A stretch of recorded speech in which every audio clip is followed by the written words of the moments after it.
Hi, it's Dot, and today we're going to be making a mushroom burger, but not just any mushroom burger. This one is going to be half ground beef, half mushroom. It's going to be all mixed together and all delicious.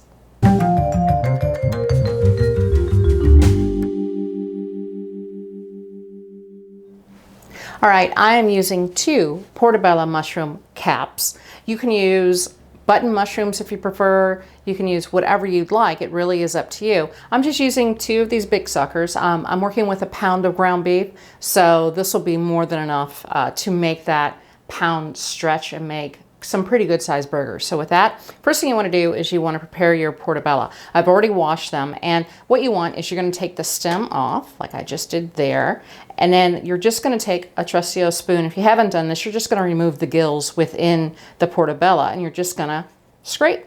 That's all you're going to do. They come out real easily, and the reason why you scrape them, because you're going to be, well, it's how you chop up the portobello, and you just don't want the gills getting in there. They're a little too soft and they're going to get all mushy, and you don't want that. All right, I've done both portobellos. They're nice and clean. I'm going to now chop them up so they can go into the food processor. So I'm just going to see. I want them sort of even, almost even in size, simply because they'll chop up a lot easier when they're in the food processor. All right. Put these aside. I'm using my little food processor that I got. I got this for Christmas. So my other one, it's great, but it is gigantic. And so this one I can do smaller things. This would be a little bit too small for that large one I have. So anyway, I'm just going to go in. I'm just going to put in a couple of pieces at a time, and I'm just going to pulse it. Let's just take a look at it. I still have like one piece that's a little bit too big, but it'll give you an idea, if you can see that. This is, I don't want to put my hand in there because that would not be smart, but just in case I hit a button. But this is sort of how fine you want to get. That piece is fine, but you just sort of, you can make them as big or as small as you want. I like them sort of that size. And then I'm going to take some of these out because I don't want it to puree. So these pieces will go back in to the food processor, but that just gives you an idea of the size that I like to do, but you can do size like this one. And I'm going to leave this one that size. That's a pretty good size if you can see that. I don't know if you can see that right there. So that gives you an idea. So I'm going to go ahead and finish up chopping up my portobello, and then I'm going to get it all mixed in with that ground beef. All right, got my ground beef. I got my mushrooms all mashed up. I have some large chunks in here, but that's okay. I don't mind a little bit of chunkiness to it. So what I'm going to do is just go ahead. I'm going to add my mushrooms to it. It almost looks like coarse breadcrumbs in a way with the smaller pieces. I'm going to add some minced garlic that I already have right there. And then I'm going to add a little flavoring, which is I'm using fish sauce. So when you're using a fish sauce, you want to make sure you pick a good one that doesn't have any added flavors, that actually uses anchovies, because a lot of them are fish sauce and they use different cuts of the fish and not necessarily what you want. And this one is by Red Boat. And I know a lot of paleo people just swear by this one, and I do use it. It's really good. No sugar, no additives, and it's just straightforward. Anchovies and salt. So I'm going to go ahead and add a little bit in. I'm just going to add a tablespoon, which is a serving size. It does add a little bit of protein, no fat and no carbs, but it just adds a nice flavor to it. And it's not going to make your whole burger taste like fish, so don't worry about that. I'm going to add some black pepper. So fresh cracked pepper, I love adding. So not a whole lot, and that's all right. And I'm just going to go ahead, and now I'm just going to mix everything together. And you really want to make sure the mushrooms get mixed in with that ground beef. You don't want to over mix it. That's always a thing, because your ground beef it'll just cook like a brick, and you don't want that. All right, everything is mixed. I'm going to put some cellophane on top of this, and I'm going to let it sit in the fridge for about 30 minutes just to let the fish sauce do its trick. I want it sort of to meld with the beef and the mushroom.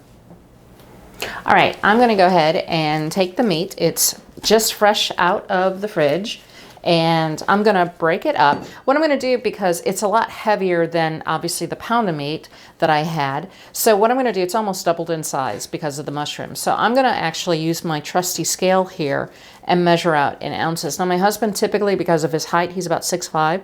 I usually set him up so he's got an 8-ounce burger on his hand. So I want to make sure I'm at least over 8 ounces, which this one is. So that gives you an idea of the size. So I'm just going to break these up into balls right now. And the mushrooms are going to release water. There's no doubt about that. But what I'm going to do, because I'm using grass-fed meat this time around, as opposed to 80-20, I'm going to make a well in here, and I'm going to use a pat of butter that I'm going to put in the center of the burger and just sort of seal it up. Pat it a little bit. I'm not going to make it completely flat. And it's just a way to add a little bit of fat back into the burger, so it doesn't taste as dry. And also, I'm not going to cook it well done. I'm going to take it off heat, maybe about medium temperature, simply because when you're talking about grass-fed, because it doesn't have as much fat, if you go all the way to well done on heat, then what'll happen is it'll dry out. So it's not very tasty when you do that. Okay, I'm heating olive oil in my pan, so that's another fat that I'm using. And I'm going to go ahead and add the burgers. I just have them over a medium heat right now. I want to make sure the mushrooms that are on the outside don't burn, but I'm going to actually start flipping these. It's sort of halfway up the burger, if you can see the color. You can see the color changing. Okay, what I'm going to add is I'm going to add ghee, because ghee has a higher cooking temperature. I'm adding about a tablespoon of it. And I'm going to let that melt until it adds a nice little nutty flavor to it as well, to the cooking. You can also use coconut oil. That's actually adds a lovely coconut flavor to the beef, which is a little bit different than most people may be used to. So it's really up to you, though. If you don't even have to if you don't want to. I just do it more for, again, flavor and adding in fat. If I was cooking this with 80-20 ground beef, there wouldn't be any need for me to add any of the fat, because the ground beef would have plenty of it. Okay, I switched to an actual cover rather than my screen just because of the splatter. But I'm just melting the cheese on them. Now you can see it looks like, wow, there's so much liquid, and it's mostly the liquid from the mushrooms. Now if you want to, you can certainly cook the mushrooms ahead of time. I would just let them cool off slightly. You don't want them, when you mix them with the meat, you want to be able to handle it, and you also don't want it to cook the meat while you're mixing it. The other thing you can do, and I did this a little bit of it, is you can take the liquid while you're cooking it, and you can baste the meat a little bit. I do that sometimes, and I did that here. All right, I took these off heat. I let them get to about 165, and then I just took them off heat at that point. So they cook, you let them rest for a little bit, and they still will cook up to 170, which will be done, but they'll be a lot more juicier than they normally would be. So with that, I'm gonna go ahead and give it a cut. And obviously I use Swiss cheese, because if I'm doing mushrooms, I'm going to make a smaller piece so I can actually talk to you. But I use Swiss because it is a mushroom burger, isn't it? So, all right, here we go. It's really good. It actually has a nice texture and moisture.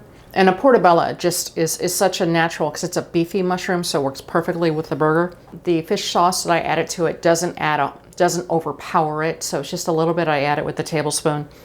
I had to stop now because I want to make sure I get all my other fixings and my other sides I'm going to be having with this. But it tastes great, it's delicious, and it's real easy to make. If you like the video, go ahead, hit like, subscribe, and if you want to know when my videos are coming out, you'll get an email notification if you click the little bell in the lower right corner below the screen. You'll get an idea of when my videos come out then, and you won't have to miss anything. So with that, I'll see ya.